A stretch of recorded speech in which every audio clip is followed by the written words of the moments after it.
going to do is you're going to make the connection here. With not the water seal. No, you have to make the water seal. Take that off.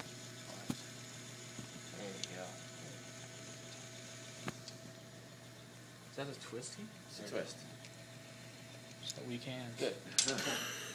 When you flush up, this tends to get a bubble here, so you're going to want to take your clamp when you take it off and tap this as you flush up. This way you get that bubble out of there.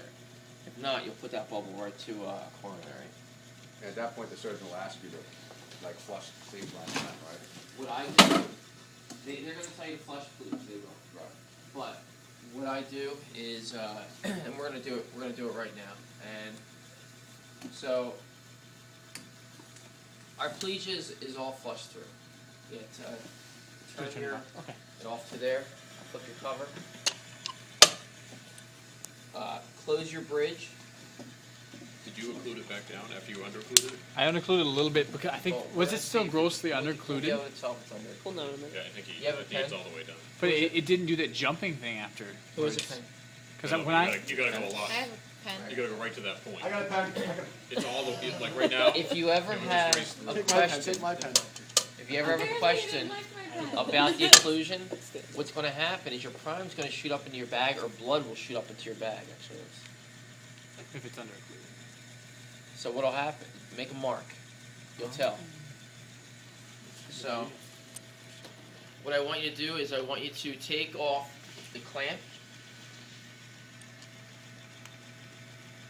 and when you flush through, come there like this. Remember, air rises. Yep. See the bubble from Yep. the connection. So you're gonna flush and tap it. Turn it off. Good. And that's what I usually do that before they ask to flush. Now, I usually drop it. Okay. Now what'll happen is any air will come up this way. You know. Put the clamp back on.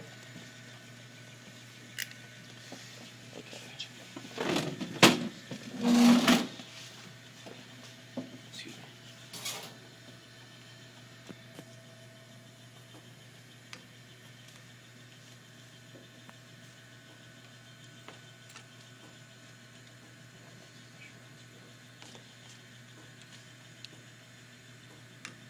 If you want to check the occlusion on your pleage, besides doing it from when you pump this through, you can actually do it in this line. That's where I usually do it. But I don't use the recirc line. I under occlude. I do it a little bit differently. This is an easier way in the end to do it. It takes less technique to do it this way. So what we're going to do now is we're going to push a little bit forward with your prime to give us a positive pressure reading, and we're going to check the occlusion. If we go forward, the prime can't go anywhere but up into this dome right now. Good.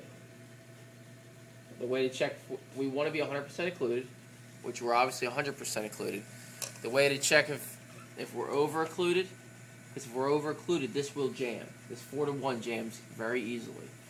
You're going to do the same thing that you do for your vent and sucker lines. Now, that being said, if you under occlude a ton, you're going to push fluid up there. So, To the bag, you say? yeah. So what you want to do is just a couple clicks.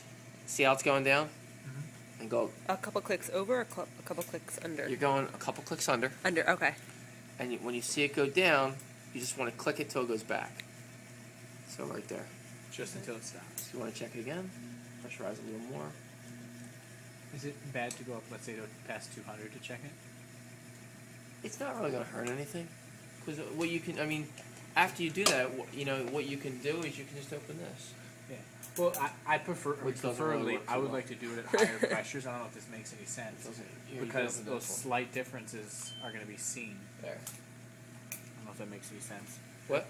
Like, this is probably just BS, but let's say if I do it at like 240, that's a higher pressure, so as soon as I underocclude, and then it'll just be easier to see in my opinion. It will versus be. BS. I'd probably do it at 12 o'clock, which is 160. 160, okay. Because you know, if you go to 240, 300, maybe it's too much. Yeah. You might screw something up. So I mean, that's a very easy way to do that. We are going to drain that and redo it again. But since we are hooked up, what I want you to do is I want you to flush the plegia to me. Flush and plegia. Wait, off. Oh. There you go. We're using all roller pumps.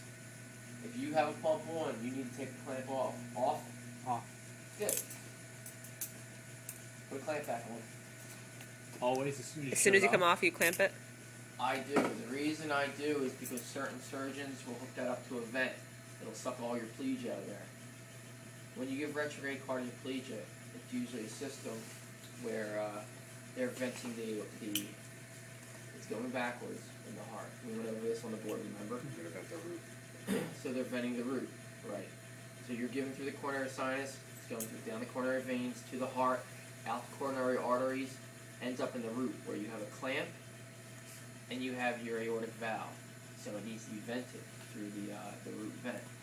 That's why we have a vent on when you retrograde. So they'll hook the cardioplegia up to where exactly, on which vent? You said they hook it up to a vent? Well, it can be separate too, but your aortic root vent is going to be on when you get retrograde.